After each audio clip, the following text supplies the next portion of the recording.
So you've been to Europe. What about that audience? I mean, I toured Australia, so I know a little bit about that, but I've never Yeah, really toured Europe because they don't really. necessarily speak English. I played in England, but Well, and mainly we've done like UK, we've done uh-huh. England, Scotland, Ireland, um, and we've done several tours there actually, which is really cool because um, it's so fascinating. Actually, that's where I learned that there was a song off of Storyline that we put on our UK release because our UK record kind of came out in the middle of like two records, so it kind Uh-huh. of needed to be like a combination of the first record and the second record. But there was a song on Storyline that was the most like streamed song out of all of the songs on Storyline, including the two singles that we had off of Storyline. It was more streamed. And so we started including it in the set. And what we found on the first like big tour, there was like I think 5 or 6 dates. Um, was there were so many songs that they know like backwards and forwards that we would have never even thought to play. I would have I love to play them, but they're deep album cuts. Uh-huh. Their knowledge and their appreciation and sort of attention to sort of the deep album cuts is really, I mean, it's impressive and it's really Those fans that much are appreciated. fans, yeah, they are deep It's fans, really aren't they? cool. That's what I really feel that about you. And they love players, so I would think they would just like you right off the bat because they like people that can really pick and play, and they're kind of, it's like not folk bluegrass. It's some kind of roots music, that I get the feeling just from the couple of times I played in England, and I haven't really played in Ireland or anything, but I feel like they're that kind of fan too. Yeah, well, the crazy thing was I had actually until this last tour, I'd never played Ireland. I'd never been there, and we did our first show in Ireland. And you could have sworn we'd been there 10 times. No kidding. And I've always wanted to go to Ireland, so my folks got to come, and we kind of made a little family vacation Oh, out of how it great. because we my dad's wanted to do that for a long time. But it was absolutely nuts. I mean, it was as dream worthy as it could have been. I don't think the night could have been any better. It's Yeah. awesome. I was in New Orleans last night, actually. Were you really? Yeah, I went down for the Saints game and just spent the weekend down there eating and Nice. drinking and watching football.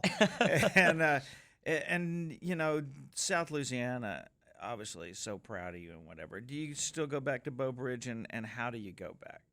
I do. I drive. I if that's what you're asking. I mean, musically, like McGraw, I know, did his Swamp Stock for whatever he called it, Yeah, for a that while, was and cool. whatever. Is there, because Bow Bridge, of course, I guess you call it home, is Yeah. the home of the Crawfish Festival and Yep. whatever. Do you still have some kind of, I got to do Yeah. something big here or something like that? Or? Yeah. We haven't played a. I'll be honest, we haven't played a gig there in a while, which I'm really missing that. Mm-hmm. And it's hard for me to be away musically for so long.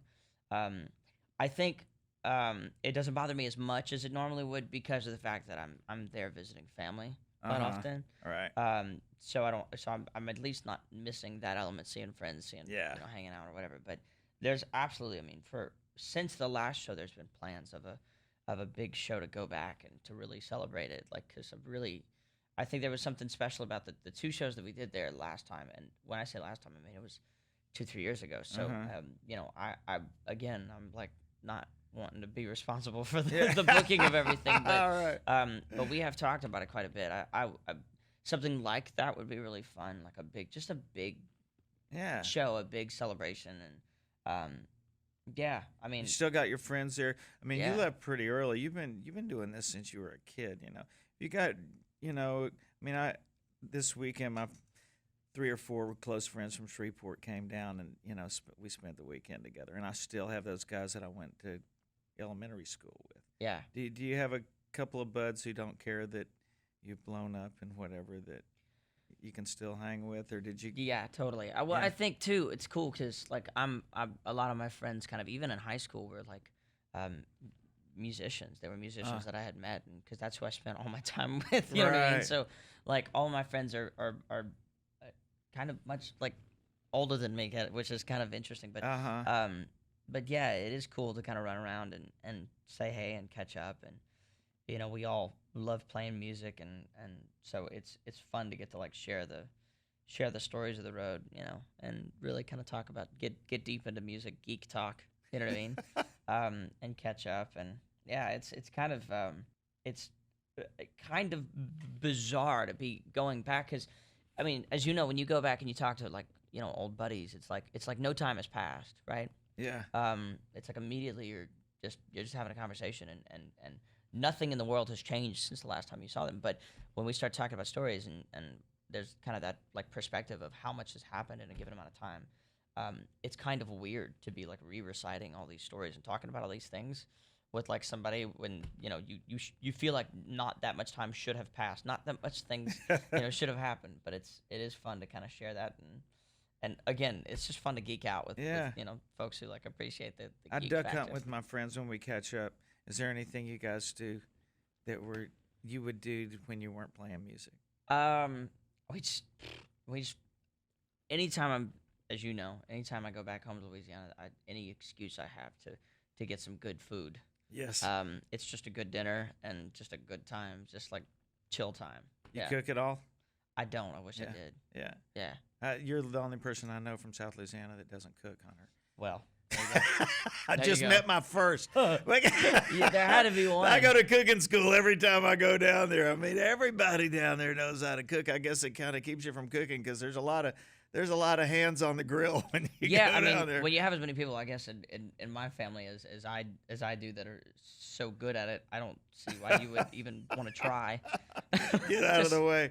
Yeah, just get out of the kitchen. Let them. Yeah. So your song 21, love it. You're gonna party like you're 21 or whatever. What when you were 21? When you turned 21, what did that? I mean, for most people, that allows you the ability to drink legal or whatever, and just have a real stupid night that you throw up on the floor and you go, "What did I do that for?" And I mean, but you, I thought about you when you turned 21. I remember talking about it on the radio, going, What did that mean for you? Because I don't see you as a big drinker or whatever. You're kind of a focused guy and whatever, which is good. Yeah. Well, so as we've talked about, my 21st birthday isn't that big of a story. If anything, it's a big story for me career-wise, just because, we went out the night, right? Waited till midnight, and then I went into the Carousel bar in New Orleans because my buddy was like, "You have to go." What, It's a at the beautiful Monteleone? place. Huh? The Carousel Bar at Monteleone. I think so. The That's only where one I was- know of. That's where I stayed this weekend. Is it really? Yeah. It's a cool place. A great bar, yeah. So I had like one glass of wine, and then I was like so nervous because it was obviously by this point it was 1 o'clock in the morning, and I had to get up at I think 7 because I was singing for the Saints game. I was doing the national anthem, which on my birthday on Sunday. So I was kind of like worried and panicked that my 21 birthday story would sort of bleed over into my first experience to Turn sing the into my national anthem. first day as an adult nightmare. Yeah, my first absolute. It wouldn't be my first absolute YouTube fail, but I figured it would be one of them. So I tried my best to avoid that, but yeah. Well, and that was my thing with 21 too. I mean, we all have those memories. Like we all had different versions of that story, but I feel like there's a lot of people who have a story like mine, where it's like it's not as much about my 21st birthday; it was about my 21st year, and a lot of things that happened that year. And for that matter, if we're gonna celebrate everything that happened that year, then why not celebrate things that happen like every year? Like why not make that same feeling that I get, or that I feel like we all get when we hear about somebody's 21st birthday and we get excited for them, and we start thinking about how we're gonna celebrate with them. We also think about all the other things that like they've accomplished as a human being in their life, and all these beautiful moments that pass by that we don't celebrate that we should. And I felt like party like we just turned 21 was kind of like, I felt like it was sort of more that, you know what I mean? Finding things to celebrate and just celebrating them because we have a lot to celebrate, and we don't need a whole lot of reasons to, you know what I mean? Yeah. Yeah, that's cool. Yeah. So you got an album with 3 albums on it. You're live, you're acoustic, and you're in the studio. You did 10 shows in one day, and broke this record. You've done a lot of real unique, different things. Of all the stuff that you've done, that this is a crazy idea. Oh my God, can we do this? And that is one thing that comes with some success, opportunities to go, Oh, and I remember Ronnie and I did a lot of stupid things over the years just because we could. It's like, we can shoot ourselves out of a cannon, you know? What would you say has been the one thing that's like really, holy cow, that was fantastic? And you really enjoy telling people about that. It's between two things. You mentioned the world record thing. I Yeah. actually just saw. So every year my grandmother gives me a Guinness World Record book since I was young. It was an obsession of mine. Oh, cool. Just to have it and look through it. And there's always kind of that joke, far distant dream. It's like it's not like a must-have goal. It's just like a thing. Like it'd be cool to get my name in there, but you don't really take it seriously. Then the Flaming Lips actually took it seriously, and they broke a record, and I was part of it. I was opening for one of the shows on their sort of 8-show run. And I remember afterwards, of course, our show was the one at like 6 o'clock in the morning. So afterwards, I was sitting there with my team, and I was like, man, and they hate it when I really kind of start thinking. They just all panic and they leave like, oh, I got a thing to do right now. But I said, I bet we can do more. And on my way home, I was driving. I wasn't driving. My friend was driving in, and I was sort of on my phone on the maps, going through it and looking, and I was routing it, and I was like, I bet we could do more than that, and I bet we could do way more. Like I bet we could do 10, not just 9, but we could do 10. We could break the record and hopefully hold on to it for a minute. And I texted them and I said, here's what we'll do. We'll make it a goal for the next record. When the next record is released, we'll start getting serious about this. Well, they kind of put together a team to kind of organize it and think about it and plan for it and prepare for it. And they came to me when the record was like close to done, when Storyline was done. They said, okay, well, we've routed this and we've talked to Guinness and if you're really into this, we have a way to do it, and several ways to do it. And so we did it, and that I was really proud of that, because I think what that said was that, with as much energy as in our shows and as much as I'm always like out of breath, jumping around all over, but I think that said a lot, because over 24 hours, it wasn't about cups of coffee or 5-hour energies. It was about just natural stage energy and natural good vibes. As you know, there's something that happens on stage that you never will get in a rehearsal, in a sound check, in a run through. There's a magic that exists in those shows because of the fans, and I thought that said that so well. I don't have to say it. You look at the record in the record book, and it says that, and I love that. And I actually was hoping that we'd get in the book, because there's like so many more like records than there are places in the book. And I finally saw our picture this year. It came out like a couple of weeks ago. So that I'm really proud of that. I think that says a lot about how music can energize you and how music can sort of lift the spirit. Beyond setting the record, though, those shows, they had to happen so fast, and there's so much travel. You had to, by like 9 and 10, when you turn the corner, were you getting more excited or exhausted? I was getting more excited. I took a nap in between show 2 and 3, and it was like 10 minutes. And it was awesome. Then I took a nap in between like 6 and 7, which was 10 o'clock at night and 1 o'clock in the morning. And that was a mistake. It was like a 30-minute nap. And I woke up, and all my voice and everything was starting acting weird.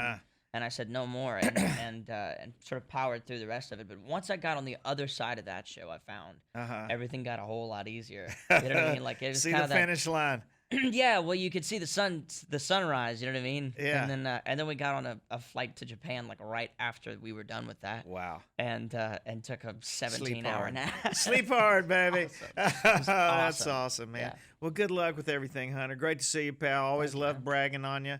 Thanks. Having a Louisiana brother out there coming up through all the stuff you've done at such an early age, and you got a lot ahead of you. I know Thank you. a lot to come. So anyway, Appreciate keep up it. the good work, pal. Good to see you. Good deal.